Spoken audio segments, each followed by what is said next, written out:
Corona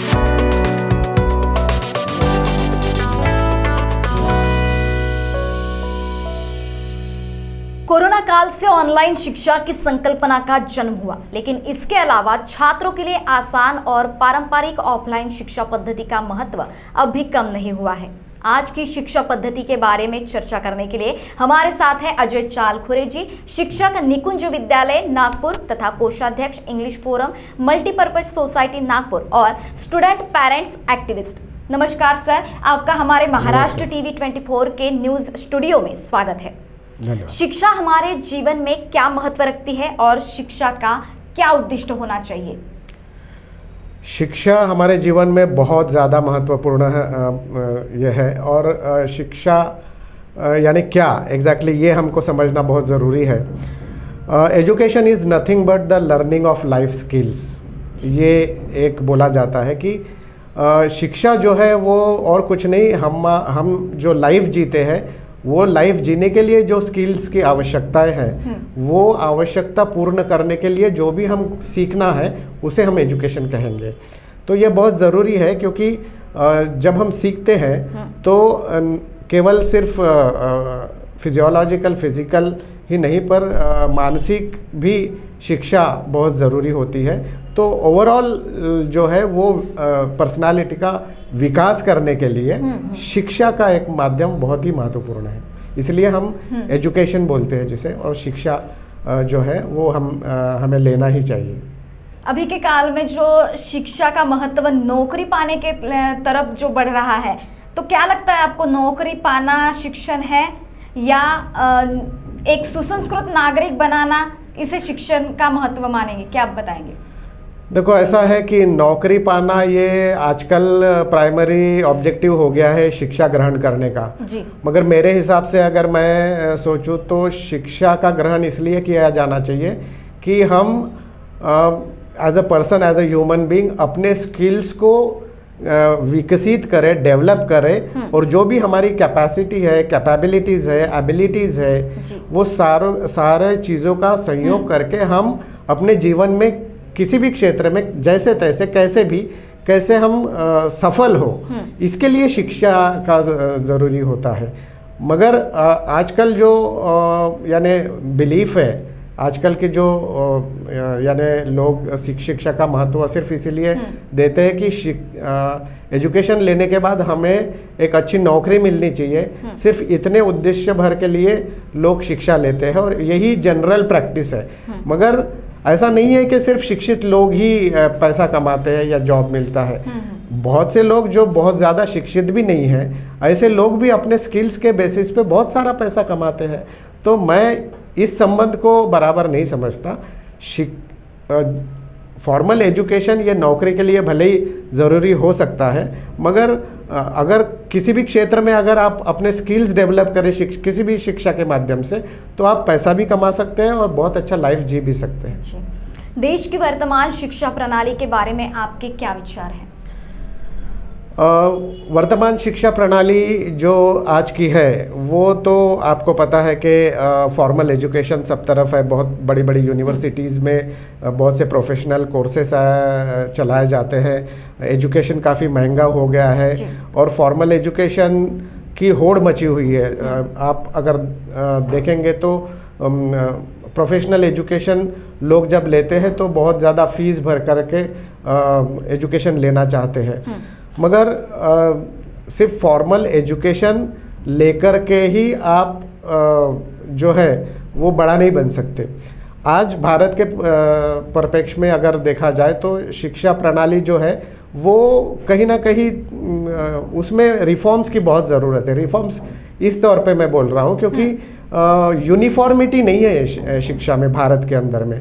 uniformity ये बहुत अहम मुद्दा है शिक्षा ग्रहण करने के लिए, क्योंकि क्या होता है कि आप देखेंगे कि एक जनरेशन अगर है, एक पर्टिकुलर एज की जनरेशन है, उसी जनरेशन के सारे बच्चों को अलग अलग लेवल पे अलग अलग तरीके के इनपुट्स मिल रहे हैं शिक्षा के माध्यम से। कोई अगर बहुत ही यानी हाई क्लास इंस्टीट्यूशन में पढ़ रहा है, उसकी शिक्षा का जो स्तर है वो अलग है, और एक जो कारपोरेशन के स्कूल में पढ़ रहा है या ग्रामीण क्षेत्र में पढ़ रहा है, उसका शिक्षा का ग्रहण करने का और उसको जो इंफ्रास्ट्रक्चर मिल रहा है, शैक्षणिक इंफ्रास्ट्रक्चर, वो बहुत अलग है। तो आप किस एनवायरनमेंट में उसको पढ़ाते हो, उसका भी असर उसके एजुकेशन पे पड़ता है। तो आप अगर प्रोडक्ट देखेंगे, शिक्षा का प्रोडक्ट अगर देखेंगे, तो एक बच्चा जो बहुत हाई क्लास स्कूल कॉलेजेस में पढ़ता है,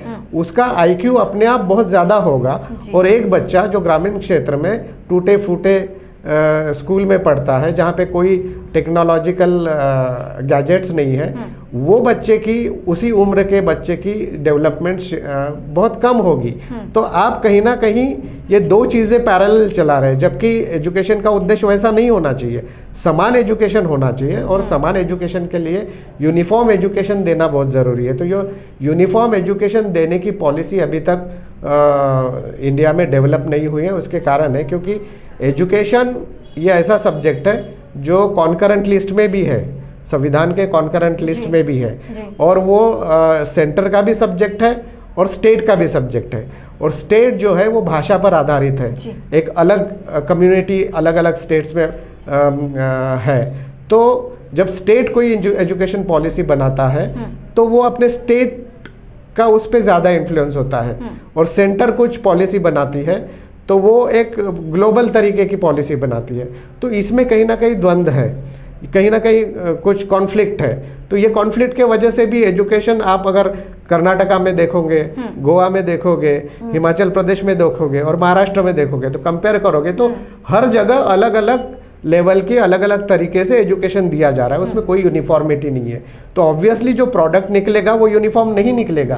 वो प्रोडक्ट जो है वो उसका जो स्तर है वो छोटा बड़ा ऐसा कुछ रहेगा। तो ये एक खामी मुझे नज़र आती है। तो मुझे ऐसा लगता है कि यूनिफॉर्मिटी होनी चाहिए एजुकेशन में, सभी बच्चों को समान शिक्षण पद्धति होनी चाहिए, जिसका प्रावधान संविधान में है। बिल्कुल है, बिल्कुल है। मगर कहीं ना कहीं ये चीज़ लाने में हम लोग असफल हुए हैं, ऐसा मुझे लगता है। शिक्षा और शिक्षा की प्रक्रिया में छात्रों और शिक्षकों की भूमिका समय के साथ बदलनी चाहिए या नहीं? बिल्कुल बदलनी चाहिए। समय के साथ हर इंसान बदलता है, टेक्नोलॉजी बदलती है, परिस्थितियाँ बदलती है, परिस्थितियों के साथ इंसान को बदलना चाहिए। वैसे ही जो भी शैक्षणिक पद्धति है उसमें भी बदलाव आना चाहिए। हम ट्रेडिशनल तरीके से देखिए, पहले के ज़माने में गुरुकुल पद्धति थी शिक्षा ग्रहण करने की, वो आज हमें नहीं दिखती। तो हमने समय के साथ अपने आप में बदलाव किया हुआ है, मगर आज भी ये बदलाव जो है वो निरंतर चलते रहेगा। आज के परिस्थिति में भी हम देखेंगे तो जैसे कोरोना काल में हमने देखा है कि जो क्लासरूम्स रहा करते थे वो एक ब्लैक बोर्ड पे शिक्षक अपने विद्यार्थियों को फेस टू फेस पढ़ाया करता था। मगर अभी कोरोना काल में देखा गया कि ऑनलाइन एजुकेशन पद्धति आई, और वो भी हम लोगों ने बहुत अच्छी तरीके से अडॉप्ट किया।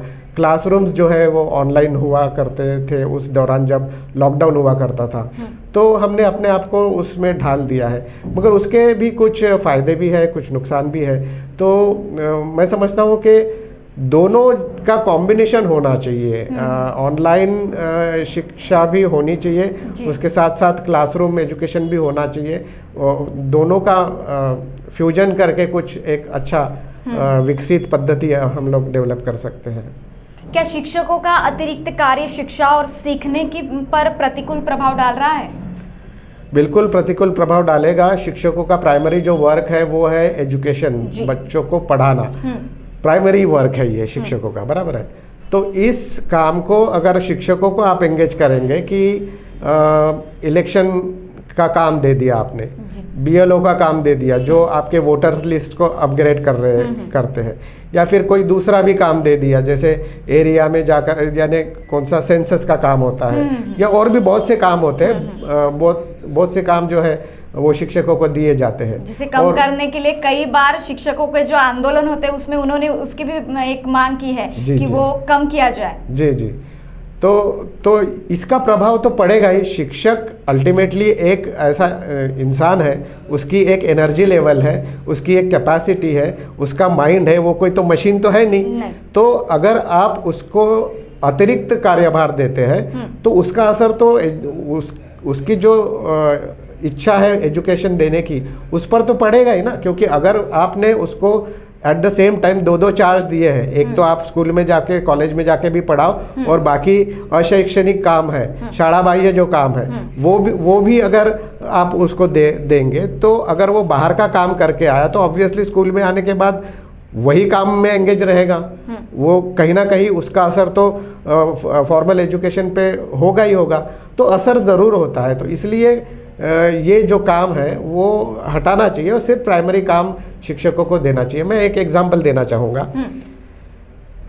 पायलट होता है जो एरोप्लेन उड़ाता है, उसका प्राइमरी काम क्या है कि एरोप्लेन को वो चलाए, बराबर है, क्योंकि उसके ऊपर इतने जो पैसेंजर्स है उनके जान का जोखिम उसके ऊपर है। तो इसीलिए पायलट को सिर्फ प्लेन उड़ाने की नौकरी दी जाती है, उसको दूसरा काम नहीं दिया जाता। वैसे तो ऑटो पायलट में फ्लाइट डाल के उसके जरिए आप पैसेंजर की सर्विस भी करा सकते हैं, मगर मैंने आज तक फ्लाइटों में ऐसा होते हुए देखा नहीं। तो प्राइमरी काम अगर वो बराबर करे तो परफॉर्मेंस भी बहुत अच्छा होता है, उसके रिजल्ट्स भी अच्छे आते हैं। और अगर वही काम अगर आप पायलट को दोगे तो वो ना फ्लाइट बराबर चला पाएगा, ना रिलैक्स रह पाएगा, उसकी मेंटल परिस्थिति अलग हो जाएगी, हो सकता है एक्सीडेंट हो जाए। तो उसी तरह अगर शिक्षकों को उसका प्राइमरी काम ही करने दे तो मुझे लगता है कि जो एजुकेशन का जो परफॉर्मेंस है, रिजल्ट है, वो ज़्यादा अच्छा आएगा।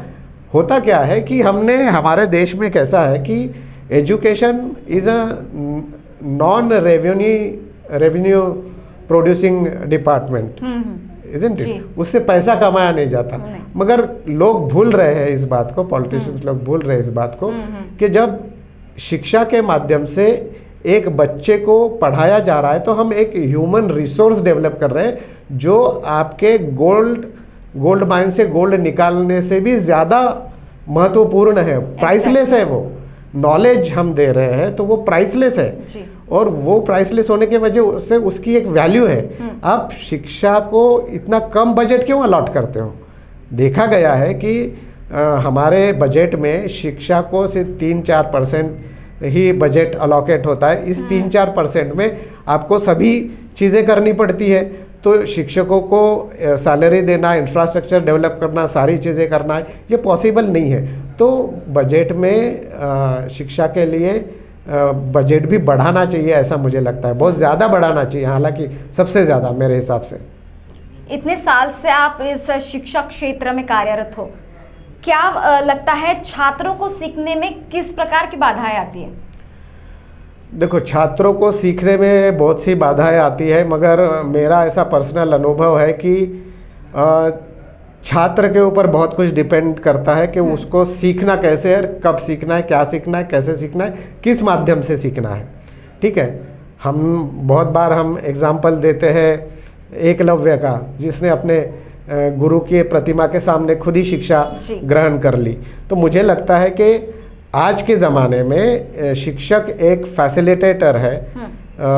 वो बच्चे पे उतना असर नहीं तभी डाल पाएगा जब अगर बच्चा अपने आप में कमिटेड है, एम्बिशियस है, अपना विद्यार्थी होने का जो फ़र्ज़ निभा रहा है, वो अगर पढ़ाई बहुत अच्छी तरीके से कर रहा है, तो उसको मुझे लगता है कि शिक्षकों की भी ज़रूरत आज के तारीख में नहीं रहेगी। क्योंकि आज आपके फिंगर टिप पे सारा नॉलेज है, सारी चीज़ें आपके फिंगर टिप पे, आप कहीं से भी ज्ञान लेकर के आप खुद पढ़ सकते हो। मगर वो स्टूडेंट्स के ऊपर डिपेंड करेगा कि वो खुद को किस माध्यम से यानी पढ़ना चाहता है, उसका गाइड कौन बनाना चाहता है, खुद का गाइड किसे बनाना चाहता है, वो स्टूडेंट के ऊपर है। आपके हिसाब से बेहतर शिक्षा पद्धति कौन से है, ऑफलाइन या ऑनलाइन? ऐसा कहना मुश्किल है कि ऑफलाइन पद्धति या ऑनलाइन पद्धति बेहतर शिक्षा होगी, ऐसा नहीं कहूँगा मैं। मुझे लगता है कि कॉम्बिनेशन होना चाहिए ऑफलाइन और ऑनलाइन का। देखिए कि आज के ज़माने में हम लोग देख रहे हैं कि प्राइवेट कोचिंग क्लासेस है, बहुत high profile private coaching classes है, वहाँ पर डिजिटल बोर्ड रहता है जी। बराबर है, जो कि आप यानी ग्रांटेड स्कूलों के यहाँ पर नहीं दिखेंगे, वहाँ पे आज भी ब्लैक बोर्ड ही दिखता है हमें।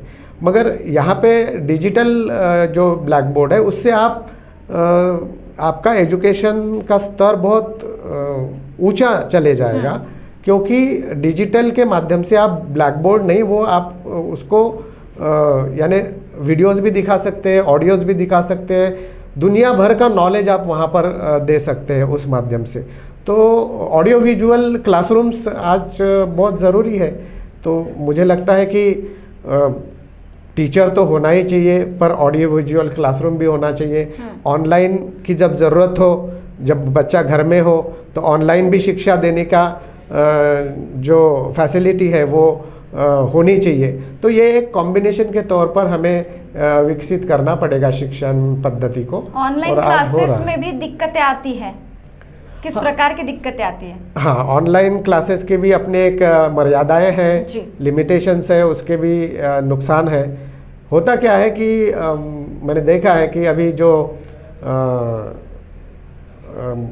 इंजीनियरिंग कॉलेजेस के, मेडिकल कॉलेजेस के ऑनलाइन क्लासेस होते हैं, तो बच्चे कॉलेज तो नहीं जाते थे, घर में ही रह के पढ़ते थे। तो क्या हुआ कि बस लॉगिन कर लो, लैपटॉप लॉगिन कर लो, कैमरा ऑफ कर लो, वो चलते रहता है क्लास, और अपन अपना जो करना है वो करो। तो ये जो है ऐसा होता है। क्लासरूम में कम से कम आपको सामने बैठना पड़ता है, तो ज़बरदस्ती सीखना पड़ता है, तो आपका ध्यान बार बार जो सिखाया जाता है उस पर माइंड वहाँ पे नहीं है, तो भी शिक्षक माइंड वहाँ पे खींच कर लाता है। हाँ, ये फ़र्क है ऑनलाइन और ऑफलाइन शिक्षा पद्धति में। तो वो अल्टीमेटली डिपेंड करता है कि स्टूडेंट्स को वाकई में उस वक्त पढ़ना है या नहीं पढ़ना है। तो मैं कहूँगा कि दोनों पद्धतियों का उपयोग होना चाहिए। जी, शिक्षा में प्रौद्योगिकी क्या भूमिका निभाती है? तकनीक से बच्चे कैसे लाभान्वित हो सकते हैं? तकनीक से बच्चे लाभान्वित ज़रूर होते हैं, क्योंकि नई नई टेक्नोलॉजी का उपयोग करके बच्चों की बुद्धि का विकास होता है, और वो नए तरीके के नए और आविष्कार के बारे में सोच सकते हैं। प्रैक्टिकल जो नॉलेज है वो बहुत ज़रूरी है हर क्षेत्र में। प्रैक्टिकल जो लैब्स है, आज हम देखते हैं कि प्रैक्टिकल लैब्स बहुत इंस्टीट्यूशंस में दी जाती है, उसके ऊपर काफ़ी खर्चा होता है, मगर वो ज़रूरी है। प्रैक्टिकल नॉलेज ही असल में प्रॉपर शिक्षा है। सिर्फ आप थियरी बताओगे, ओरली कुछ समझाने की कोशिश करोगे, तो उतना इम्पैक्ट और उतनी इफ़ेक्टिव लर्निंग नहीं हो पाएगी जितनी इफ़ेक्टिव लर्निंग प्रैक्टिकल नॉलेज से होगी। तकनीक के साथ सीखने पर बच्चों को क्या समस्याएं होगी? विद्यार्थियों को सीखने, समझने और प्रैक्टिस में क्या समस्याएं आती है? तकनीक के साथ जो सीखने पर जो बच्चे हैं उनको समस्या ये होगी कि वो तकनीक हैंडल करने के लिए सक्षम है या नहीं। तो पहले तो उसको उस तकनीक के बारे में नॉलेज देना ज़रूरी है, उसको उस तकनीक को यूज़ करने के लिए सक्षम बनाना पड़ेगा, तभी वो तकनीक के माध्यम से अपने आप को और ज़्यादा उसका उपयोग करके लर्न कर सकता है। बोर्ड परीक्षा जारी है, छात्रों को क्या संदेश देना चाहेंगे? बोर्ड की परीक्षाएं अभी 12वीं और 10वीं की बोर्ड की परीक्षा है। छात्रों ने अभी तक जो भी उन्होंने पूरे साल भर में जो शिक्षा ग्रहण की, उसको बहुत ज़्यादा प्रैक्टिस करना ज़रूरी है, क्योंकि प्रैक्टिस और रिपीटेशन के से ही वो याद रखा जाता है। क्योंकि जो थियरी की जो एग्ज़ाम है, 3 घंटे की जो बोर्ड की एग्ज़ाम्स होती है, वो सीधा आपकी मेंटल जो क्या कहते हैं, आपकी मेमोरी टेस्ट है एक्चुअली। तो अगर मेमोरी टेस्ट के बेसिस पे ही आपको एग्ज़ाम देना है, और वही आपका अगर परफॉर्मेंस और आपकी क्वालिटी और डिवीज़न डिसाइड करता है, तो मुझे लगता है कि आपने रिपीटेशन करना चाहिए, रिकैपिचुलेशन करना चाहिए, बहुत ज़्यादा क्या कहते हैं उसको प्रैक्टिस करना चाहिए, जो भी आपने सब्जेक्ट लर्न करना है, तभी आप रिप्रोड्यूस कर पाओगे आप अपने एग्ज़ाम्स में। तो 3 घंटे का एक पेपर डिसाइड कर लेता है कि क्या मार्क्स आएंगे, कैसे क्या होगा। लेकिन अगर मैं साल भर पढ़ाई करती हूँ, लेकिन मेरा ऐसा हो जाता है कि 3 घंटे के पेपर में मैं ब्लैंक हो जाती हूँ, तो इसके लिए क्या कर सकते हैं? ब्लैंक हम इसलिए होते हैं क्योंकि हमारी जो लर्निंग या याद करने की जो सिस्टम है वो बराबर हमने फॉलो नहीं की है। बहुत से बच्चे ये है कि खुद को उसमें डेवलप कर चुके हैं, तभी वो 100 आउट ऑफ 100 लेते हैं। ऐसे भी बच्चे जो 100 आउट ऑफ 100 लेते हैं ना, उनकी भी तो सेम टेस्ट है, मेमोरी टेस्ट। मगर कुछ बच्चे हैं जो भूल जाते हैं वक्त पे, कुछ बच्चे हैं जो नहीं भूलते। तो जो 100 आउट ऑफ 100 मार्क्स लेते हैं, उन्होंने अपनी स्टडी करने का एक अलग जो नुस्खा है वो निकाल लिया है। और अपने ही रट्टा नहीं मारा है, रट्टा नहीं मारा है, और मारा भी होगा तो उसकी एक सिस्टम बनाई है उन्होंने। हाँ। तो वो सिस्टम बना करके ही उनको याद आता है, एक लिंक बना करके उनको याद आता है और वो रिप्रोड्यूस कर पाते हैं। तो वो खुद पे डिपेंड करता है कि वो किस तरह का हमने जो भी लर्न किया उसको कैसे फॉर्मुलेट करे, और वो फॉर्मुलेट करके उसको अब्रीज करके शॉर्ट फॉर्मूले बना के सिर्फ वो उतना ही याद रख के फिर उसको एग्जाम हॉल में अपन एक्सपांड कर सकते हैं, ऐसा मुझे लगता है। ये थे हमारे साथ अजय चालखुरे सर। और भी नए व्यक्तित्व से मिलने के लिए बने रहिए महाराष्ट्र टीवी 24 के साथ, खास मुलाकात प्रोग्राम के साथ। महाराष्ट्र टीवी 24 के लिए फिलहाल के लिए नमस्कार।